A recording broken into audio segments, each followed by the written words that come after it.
കൃത്യമായിട്ട് തന്നെ എന്താണ് ദേശീയ രാഷ്ട്രീയത്തിൽ സംഭവിച്ചുകൊണ്ടിരിക്കുന്നതെന്നും കേരളത്തിലെ സൂക്ഷ്മമായിട്ട് കേരളത്തിലെ ചലനങ്ങൾ എന്താണെന്ന് സജീദിനെ ഒരു ട്രെയിനിലുള്ളതുകൊണ്ടാണ് കുറച്ച് നേരത്തെ പോയത്. വളരെ സൂക്ഷ്മമായിട്ട് തന്നെ പറയുകയുണ്ടായി. ഒബ്വിയസ്ലി അതിനുള്ള കൗണ്ടർ മെക്കാനിസം എന്താണെന്നുള്ളതിൻ്റെ സൂചനകളും ഈ സംസാരങ്ങളിൽ മുഴുവൻ ഉണ്ടായിട്ടുണ്ട്. അപ്പോൾ ഈ ബ്രീത്തിങ് സ്പേസ് എന്നുള്ളത് ബ്രീത്തിങ് സ്പേസ് ആയിട്ട് തന്നെ കണ്ടുകൊണ്ട് പുതിയ രീതിയിലുള്ള ഒരുപക്ഷെ നടത്തിക്കൊണ്ടിരിക്കുന്ന സാമൂഹിക, ഞാൻ നേരത്തെ പറഞ്ഞ പോലെ സാമുദായിക ഉള്ളടക്കമുള്ള രാഷ്ട്രീയവും രാഷ്ട്രീയ ഉള്ളടക്കമുള്ള സാമുദായികതയും എന്നതിനെ ഉയർത്തിപ്പിടിച്ചുകൊണ്ട് പ്രത്യേകിച്ചും വിശിഷ്യ മുസ്ലിം കമ്മ്യൂണിറ്റി അടക്കമുള്ള കമ്മ്യൂണിറ്റികൾ നമുക്ക് ഓൾറെഡിയുള്ള ഒബ്വിയസ്ലി ജനാധിപത്യത്തിൽ വിശ്വസിക്കുന്ന എല്ലാവരെയും അലയായി നമ്മൾ കരുതുന്നു, എല്ലാവരെയും പാർട്ട്ണറായി കരുതുമ്പോൾ തന്നെയും നമ്മൾ മനസ്സിലാക്കേണ്ടത് ഒരു സേവിയർ കോംപ്ലക്സിനപ്പുറം ഒരു തുല്യതാ മനോഭാവത്തോടു കൂടി ഉള്ള ഒരു സാമൂഹിക നീതിയുടെ രാഷ്ട്രീയത്തെ സംസാരിക്കുന്ന ആളുകളുടെ ഒരു അലയൻസും അവർ തമ്മിലുള്ള സംസാരങ്ങളും ഡയലോഗുകളും കൂടുതൽ ശക്തിപ്പെടുത്തേണ്ട സന്ദർഭം കൂടിയാണ്. അത് നമ്മൾ ആർക്കെങ്കിലും കരാറ് കൊടുത്ത് മാറി നിൽക്കേണ്ട ഒരു സന്ദർഭമല്ല ഇത് എന്നും അതൊരു രാഷ്ട്രീയ ഉടമ്പടിയിലേക്ക് പരിവർത്തിപ്പിക്കാം, ഒരു രാഷ്ട്രീയ പ്രയോഗമാക്കാനും അതിനെ ഒരു ഫ്യൂച്ചറിൽ ഈ ബ്രീത്തിങ് സ്പേസിൽ നിന്നുകൊണ്ട് അതിനൊരു രാഷ്ട്രീയ ഉടമ്പടിയിലേക്കും പരിവർത്തിപ്പിക്കാൻ സാധിക്കുമ്പോഴാണ് യഥാർത്ഥത്തിൽ ഒരു തരത്തിൽ നമ്മൾ സക്സസ് എന്നൊക്കെ നമുക്ക് പറയാൻ പറ്റുള്ളൂ. ഇതൊരു വിജയമല്ല എന്നുള്ളത് ഒരു വിജയമല്ല, പക്ഷേ നമുക്കൊരു പ്രതീക്ഷ നൽകുന്ന ഒരു ബ്രീത്തിങ് സ്പേസ് നമുക്ക് നൽകിയിട്ടുണ്ട്. തീർച്ചയായിട്ടും അതിൽ യുവാക്കൾക്ക് വലിയ റോളുണ്ട്, മുസ്ലിം യുവാക്കൾക്ക് വലിയ റോളുണ്ട്. ഞാൻ നേരത്തെ പറഞ്ഞു മുസ്ലിം യുവാക്കളെക്കുറിച്ച് അവരുടെ ഇതിനൊന്നും ഒട്ടും പരിഗണിക്കാത്ത രീതിയിലാണ് മുസ്ലിം രാഷ്ട്രീയവുമായിട്ട് ഇപ്പോൾ വലതുപക്ഷം എല്ലാവരും ഇടപെടുന്നത്. ഇപ്പോൾ കേരളത്തിലെ ഇടതുപക്ഷത്തിൻ്റെ മുസ്ലിം രാഷ്ട്രീയത്തിൽ ഇടപെടുന്ന ആളുകൾ നോക്കിയാൽ മതി, അവരെങ്ങനെയാണ് ഈ രാഷ്ട്രീയത്തിന്, ആളുകളുടെ പേരൊന്നും ഞാൻ പറയണില്ല, ഒരുപക്ഷെ കേരളത്തിലെ മുസ്ലിം യുവതയുടെ രാഷ്ട്രീയം കൊണ്ടുണ്ടായി വന്നിട്ടുള്ള മലപ്പുറത്തു നിന്നുള്ള രാഷ്ട്രീയ നേതാക്കന്മാർ,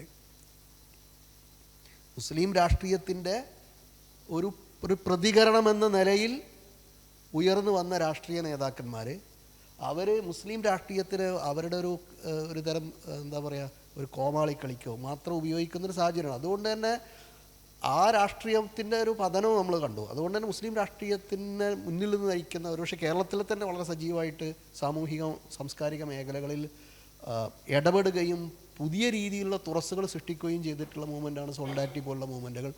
ആ മൂവ്മെൻറ്റുകൾ സാധ്യമാക്കിയ ആ തുറസ്സുകളെ മുന്നോട്ട് കൊണ്ടുപോകാനുള്ള സന്ദർഭമായിട്ട് പ്രത്യേകിച്ചും കേരളത്തിൻ്റെ സ്ഥിതി നമ്മൾ ഇന്ത്യയിൽ അങ്ങനെയാണെന്നൊക്കെ പറയുമ്പോഴും കേരളത്തിൽ ഫാസിസത്തിൻ്റെ രാഷ്ട്രീയത്തിൻ്റെ വേരുകൾ വളരെ ആഴമുള്ളതാണ്. ഞാൻ നേരത്തെ പറഞ്ഞു, ആഴത്തിലുള്ളതാണ് ആ വേരുകൾ.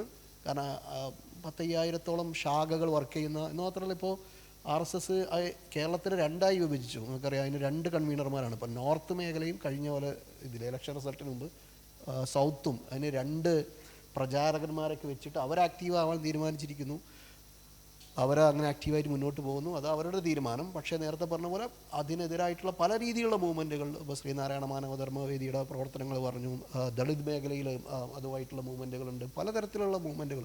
ഇവയോടൊക്കെയുള്ള ഒരു തരം സംഭാഷണങ്ങളും കൂടിയിരിപ്പുകളും വളരെ അനിവാര്യമായിട്ടുള്ളൊരു ഘട്ടമാണ്. അതൊരു രാഷ്ട്രീയ പ്രയോഗം. ഞാൻ നേരത്തെ പറഞ്ഞു, കേരളത്തിലും ഇടത് വലത് മുന്നണിക്ക് പകരം BJP എന്നതിനപ്പുറം ഇടത് വലത് മുന്നണിക്കപ്പുറം സാമൂഹിക നീതിയുടെ ഒരു രാഷ്ട്രീയത്തിൻ്റെ ഒരു സ്പേസും കേരളത്തിലുണ്ട്. ഈ കമ്മ്യൂണിറ്റികളുടെ ഒരു ഡെമോഗ്രഫി എടുത്ത് പരിശോധിച്ച് നോക്കിയാൽ.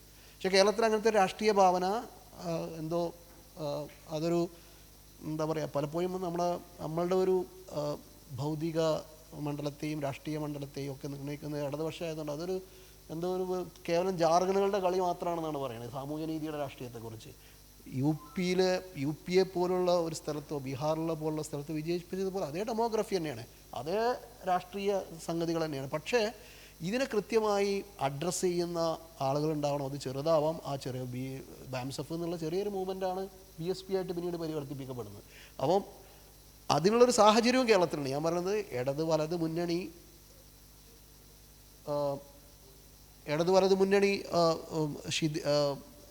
ദുർബലമാകുമ്പോൾ സാമൂഹിക നീതിയുടെ രാഷ്ട്രീയം, വെറുപ്പിൻ്റെ രാഷ്ട്രീയമല്ല അവിടെ ഫിറ്റ് ചെയ്യുക എന്നുള്ള ഒരു ദീർഘകാല പദ്ധതി കൂടി നമുക്കുണ്ടാവണം എന്നാണ് എനിക്ക് തോന്നുന്നത്. അതിനുള്ള സൂക്ഷ്മതലത്തിലുള്ള പ്രവർത്തനങ്ങളും അതിനുള്ള ചരിത്ര സാഹചര്യങ്ങൾ കേരളത്തിലുണ്ട്. അതിനുള്ള ദാർശനികവും സൈദ്ധാന്തികവുമായിട്ടുള്ള ഒരുപാട് പ്രവർത്തനങ്ങൾ, സാമുദായികമായിട്ടുള്ള പ്രവർത്തനങ്ങൾ നടന്നിട്ടുള്ള മണ്ണാണിത്. അപ്പോൾ അതിനെക്കുറിച്ച് കൂടി ചിന്തിക്കാനുള്ളൊരു അവസരം കൂടിയാണ് എന്നുള്ളതാണ്. ഇപ്പോൾ ബ്രീത്തിങ് സ്പേസിൽ നിന്നുകൊണ്ടാണ് സാധാരണ ക്രിട്ടിക്കൽ എന്ന് പറയും, നമ്മൾ ക്രിട്ടിക്കൽ സ്റ്റേജിലാണ്. ഈ ക്രിട്ടിക്കൽ സ്റ്റേജിലാണ് നമുക്കൊരു പുതിയ ഒരു തുറസ്സുണ്ടാവുക എന്ന് പറയുക. അപ്പോൾ ഈ ക്രിട്ടിക്കൽ സ്റ്റേജിനെ അതുപോലെ പ്രയോജനപ്പെടുത്താൻ കൂടി നമ്മൾ ശ്രദ്ധിക്കുക. ഈ ചർച്ച ഉപസംഹരിച്ചുകൊണ്ട് സംസാരിക്കുന്നതിന് വാഹിദ് ചുള്ളിപ്പാറയെ ക്ഷണിച്ചു.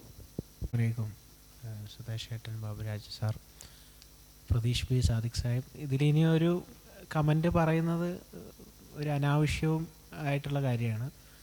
സാദിഖ് സാഹിബ് പറഞ്ഞു വെച്ച ആ കൺക്ലൂഷനെ അടിവരെ ഇട്ടുകൊണ്ട് ഞാൻ കൂടുതലായിട്ടൊന്നും പറയാതെ പിന്നെ ഒരു കാര്യം മാത്രം പറയും. ഇതിൽ പിന്നെ നേരത്തെ 4 ആളെ കാര്യം പറയും. പക്ഷേ എനിക്ക് തോന്നുന്നു നമ്മൾ ഇത്തരം പിന്നാക്ക സമുദായങ്ങളുമായിട്ട് സംസാരിക്കുമ്പോൾ അതിൽ നിന്ന് അത്ര ശക്തമൊന്നും അല്ലെങ്കിലും നമുക്ക് ചേർന്ന് നിൽക്കാവുന്ന ഇടങ്ങൾ ഉണ്ടായിട്ടുണ്ട് എന്നാണ് എനിക്ക് തോന്നുന്നത്. അതിൻ്റെ ഒരു ഉദാഹരണമാണ് തിരുവനന്തപുരത്തിൻ്റെ ഒരു ഉദാഹരണത്തിലൊക്കെ സജീദ് ക പറഞ്ഞത് എന്നുള്ളതാണ്. പക്ഷേ 2 പ്രശ്നങ്ങളാണ് അതിൽ ഉണ്ടാവാറുള്ളത് പൊതുവേ എന്ന് എനിക്ക് തോന്നുന്നു. ഒന്ന്, അത് ആര് ചെയ്യും എന്നുള്ളത്, അതിൻ്റെ ഒരു റോളിലേക്ക് നമ്മൾ കയറി നിൽക്കുന്നില്ല എന്നുള്ളൊരു പ്രശ്നമുണ്ട്. ഈ സംസാരങ്ങളുടെയും സംഘാടനത്തിൻ്റെയും ലീഡ് ചെയ്യുന്നതിൻ്റെയും. മറ്റൊന്ന്, ഈ രാഷ്ട്രീയ ഭാഷയിൽ പലപ്പോഴും ഇടതുപക്ഷം മതം, ജാതി, സമുദായം ഇത്തരം ഘടകങ്ങളെ പരിഗണിക്കാതെയുള്ള ഒരു നിരപേക്ഷമാണ് രാഷ്ട്രീയ മണ്ഡലം എന്ന് വിചാരിക്കുന്ന, എനിക്ക് തോന്നുന്നു ഇതിൻ്റെ ടൈറ്റിൽ 2024 ലോക്സഭാ തെരഞ്ഞെടുപ്പ് അനന്തര ഫാഷിസ്റ്റ് വിരുദ്ധ രാഷ്ട്രീയം എന്നുള്ളതാണ്. അപ്പോൾ ഇനി ഫാഷിസ്റ്റ് വിരുദ്ധ രാഷ്ട്രീയത്തെ നമ്മൾ വിപുലപ്പെടുത്തേണ്ടത് അതിൻ്റെ ഒരു മണ്ഡലമാണ് സത്യത്തിൽ ഈ ചർച്ചയിൽ എല്ലാവരും പറഞ്ഞത്. അതിലേക്ക് കയറി നിൽക്കുന്നുകൊണ്ട് ഫാഷിസ്റ്റ് വിരുദ്ധ രാഷ്ട്രീയത്തെ അത്തരത്തിൽ വിപുലീകരിക്കുക എന്നുള്ളതാണ് നമ്മൾ ചെയ്യേണ്ടുന്ന പണി എന്നാണ്. ഞാൻ എൻ്റെ ഒരു ചെറിയൊരു അനുഭവം മാത്രം പറയാം. നമ്മൾ കഴിഞ്ഞ രാമക്ഷേത്ര പ്രതിഷ്ഠയുടെ സമയത്ത് കോഴിക്കോട് വെച്ചിട്ട് നമ്മളൊരു പരിപാടി നടത്തിയിരുന്നു. ബാബരി മസ്ജിദ് മാത്രമാണ് നീതി എന്ന് പറഞ്ഞുകൊണ്ട്. അതിൽ ഈ ഒരു സാഹോദര്യ തോന്നുന്നു ഈഴവ സമുദായത്തിൻ്റെയും മറ്റ് OBC വിഭാഗങ്ങളുടെയൊക്കെ പിന്നെ ഒരു പങ്കാളിത്തവും അത് ഈ വളരെ തീർന്നു എന്ന് നമ്മൾ വിചാരിക്കുന്ന സമയങ്ങളിലും അത് ഇതിൻ്റെ ഒരു ബേസിക് ആയിട്ടുള്ള ഒരു മണ്ണ് അങ്ങനെ തീർന്നു പോകാൻ അനുവദിക്കുന്നതല്ല എന്ന് നമുക്ക് അനുഭവിക്കുന്നതായിട്ടാണ് അത്തരം പരിപാടിയിലൊക്കെ തോന്നിയത്. അതുകൊണ്ട് ഈ രാഷ്ട്രീയത്തെക്കുറിച്ചിട്ടുള്ള അത്തരം ഇടതുപക്ഷ സാമ്പ്രദായിക കാഴ്ചപ്പാടിൽ നിന്ന് മാറി നിന്നുകൊണ്ട് ഇത്തരം ഘടകങ്ങളെ പരിഗണിച്ചുകൊണ്ടും ഇത്തരം പിന്നാക്ക സമുദായങ്ങളുടെ ടെൻഷനുകളെ അഭിമുഖീകരിച്ചുകൊണ്ടും ഒരു സാഹോദര്യവും സഹവർത്തിത്വവും ഉണ്ടാക്കിയെടുക്കുന്ന ഹിന്ദുത്വ വിരുദ്ധ രാഷ്ട്രീയത്തെ ബലപ്പെടുത്തുക എന്നുള്ളതാണ് നമ്മൾ ചെയ്യേണ്ടത്. അതിന് നമ്മൾ മുന്നിൽ നിൽക്കുക എന്നുള്ളതാണ് വളരെ പ്രധാനപ്പെട്ട സംഗതി എനിക്ക് തോന്നുന്നു. ഇടതുപക്ഷത്തെക്കുറിച്ച് എനിക്ക് തോന്നുന്നു മുസ്ലിം യുവാക്കൾ നൽകിയിരുന്ന ഉപദേശം ഒരുപക്ഷെ സ്വീകരിച്ചിരുന്നെങ്കിൽ ഇടതുപക്ഷത്തിന് ഈ ഗതി വരില്ലായിരുന്നു എന്നാണ് ഇപ്പോൾ വീണ് കിടക്കുന്ന അവസ്ഥയിൽ അവരോട് പറയാൻ ഉള്ളത് എന്ന് ആണ് ഈ സമയത്ത് എനിക്ക് തോന്നുന്നത്. ഏതായിരുന്നാലും ആ ഒരു സാദിഖ് സാഹിബ് പറഞ്ഞ പോലെ ആ ഒരു ആക്റ്റീവ് ലീഡിങ് റോളിലേക്ക് നമ്മൾ കയറി നിൽക്കുമ്പോൾ തീർച്ചയായും ഹിന്ദുത്വ വിരുദ്ധമായിട്ടുള്ള ഒരു രാഷ്ട്രീയത്തെ കേരളത്തിൽ നമുക്ക് വികസിപ്പിക്കാൻ കഴിയും. അത് വളരെ റിസ്കി ആയിട്ടുള്ളൊരു സംഗതി ആകുമ്പോൾ തന്നെ അതൊരു കേരളത്തിൽ സമുദായങ്ങളോടും അതിൻ്റെ അകത്ത് പ്രവർത്തിക്കുമ്പോഴും അതിൻ്റെ സാധ്യതകളുണ്ട് എന്ന പ്രതീക്ഷയാണ് തോന്നുന്നത്. അതിനീ പറഞ്ഞതുപോലെ ഇർഫാൻ അഹമ്മദ് ഈ ഇലക്ഷൻ്റെ റിസൾട്ട് വന്ന ഉടനെ നടത്തിയ ഒരു ഇൻ്റർവ്യൂവിൽ അദ്ദേഹം പറയുന്നൊരു സംഗതിയുണ്ട്. ഈ ഇലക്ഷൻ റിസൾട്ട് എന്ന് പറഞ്ഞാൽ മുസ്ലിങ്ങളെ സംബന്ധിച്ച് പറയുകയാണെങ്കിൽ അതിൽ